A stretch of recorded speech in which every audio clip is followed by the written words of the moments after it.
یہ مخالفین مجلس اتحاد المسلمین جو اپنی ایک بلدیہ کی سیٹ کو اپنے گھر میں نہیں بچا سکے، آج یعقوب پورے میں آ کر مجلس سے مقابلہ کرنا چاہتی ہے۔ وہی بات نہیں، جمہوریت ہے، آپ ضرور آئیے، مجھے یقین ہے کہ پہلے سے زیادہ ووٹوں سے انشاءاللہ تعالی مجلس اتحاد المسلمین کو کامیابی ملے گی۔ یہی کا دن ہے اور حلقہ اسمبلی یعقوب پورہ سے مجلس اتحاد المسلمین نے محترم جناب جعفر حسین معراج صاحب کو یہاں سے اپنا امیدوار بنایا ہے۔ جعفر حسین معراج صاحب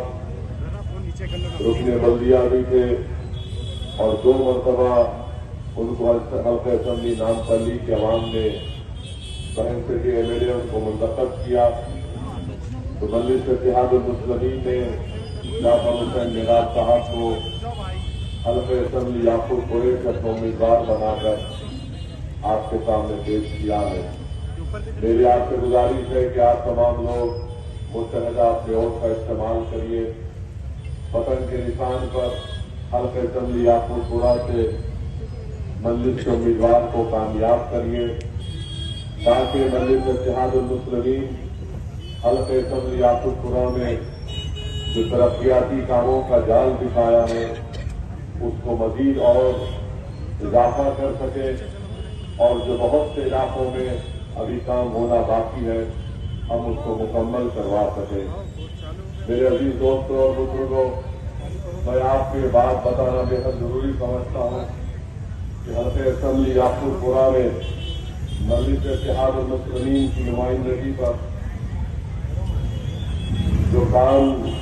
مجلس نے کروایا، یعقوب پورہ میں احمد پاشا قادری صاحب کی نمائندگی پر 11 بستی دواخانے یعقوب پورہ میں قائم کیے گئے۔ وہیں پر شادی مبارک کے جن حضرات کو ہماری بیٹیوں کو شادی مبارک کے چیک ملے وہ 16,106 ہماری بیٹیوں کو شادی مبارک کے چیک دیے گئے۔ اس کی لاگت تھی 16,106 خواتین کو شادی مبارک کے چیک دیے گئے۔ وہیں پر اگر آپ دیکھیں گے تو جو SRDC کی طرف سے جو کام حلقہ اسمبلی یعقوب پورہ میں کیا گیا، تو آپ جانتے ہیں کہ دھوبی گھاٹ کے پاس جو بہت بڑا ایک ڈرین کا کام ہوا، جب بارش ہوئی تھی کافی نقصان رحمت نگر کے اطراف اپناف علاقے میں ہوا۔ الحمدللہ وہ SRDC کے فنڈ سے ایک بہت بڑے نالے کا کام وہاں پر مکمل ہو گیا۔ تو الحمدللہ مجھے یقین ہے کہ جب کبھی بھی بارش ہوگی تو اس علاقے میں پانی داخل نہیں ہوگا۔ وہیں پر میرے عزیز دوستوں اور بزرگوں، مجلس اتحاد المسلمین کی طرف سے ہر سال یعقوب پورہ ہو یا جہاں کہیں بھی حیدرآباد کے اسمبلی التجاج میں گورنمنٹ کے اردو میڈیم مدارس میں جو طلباء اور طالبات پڑھتے ہیں، مجلس اتحاد المسلمین کی طرف سے وہاں پر ہر سال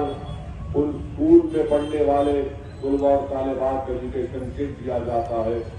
10ویں جماعت کی امتحان کی فیس دی جاتی ہے اور آل ان ون گائیڈ دیا جاتا ہے، اور ساتھ ہی ساتھ اگر کوئی GPA 8 یا اس سے کم بھی لاتا ہے تو ان کو نقد انعام دیا جاتا ہے۔ تو یہ کام مجلس اتحاد المسلمین کی طرف سے کیا جا رہا ہے۔ تو میری آپ سے گزارش ہے کہ آپ حلقہ اسمبلی یعقوب پورہ سے پہلے سے زیادہ ووٹوں سے مجلس اتحاد المسلمین کے امیدوار کو کامیاب اور کامران کر سکے۔ مخالفین مجلس اتحاد المسلمین کے پاس دکھانے کو کوئی چیز نہیں ہے سوائے اس کے کہ مجلس پر الزام لگاؤ، سوائے اس کے کہ مجلس کے قائدین پر رکیک حملے کرو یا پھر گالی گلوچ کر دیا جائے۔ مجلس 65 سال سے عوام کی خدمت کرتی آ رہی ہے اور مجلس اتحاد المسلمین کا ایک ریکارڈ ہے۔ مخالفین مجلس اتحاد المسلمین مجلس کی مخالفت اس لیے کرتے ہیں کیونکہ وہ آپ کے اتحاد کے دشمن ہے۔ مخالفین مجلس اتحاد المسلمین مجلس کی مخالفت اس لیے کرتے ہیں کہ ہم نے سرزمین دکن پر